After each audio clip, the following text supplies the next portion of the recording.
বয়সের পর আমাদের নিজেদের জন্য নিজেদেরই বড্ড মায়া হয়। আমরা নিজেদের সুন্দর ফুলের মতো জীবনটাকে কত অযত্ন, অনায়াস, অবহেলায় নিজেদের হাতে নষ্ট করে ফেলি। নিজেদের ভালো থাকাটা ভুলে গিয়ে অন্যদের ভালো থাকাটা যেন আমাদের কাছে প্রধান হয়ে ওঠে। যতটা ভালো থাকার কথা থাকে এই বয়সটাতে, ঠিক যেন ততখানি আমরা খারাপ হয়ে পড়ি।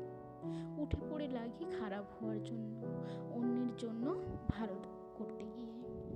যে চোখে আমরা একটা সময় স্বপ্ন দেখি, সেই চোখে ধীরে ধীরে স্বপ্নগুলো হারিয়ে যায়, আর আমরা ক্রমাগত চোখের জল ফেলতে থাকি। যে ঠোঁটে এক সময় হাসি থামতই না, সেই ঠোঁটে যেন হাজারো বিষণ্ণতা আসে, দখল করে নেয় আমাদের সমস্ত দুঃখ। মনটা আমাদের একটা সময়ের পরে পুরো পাথর হয়ে যায়, আর এই বোঝাটা ভীষণ বেশি থাকে। এই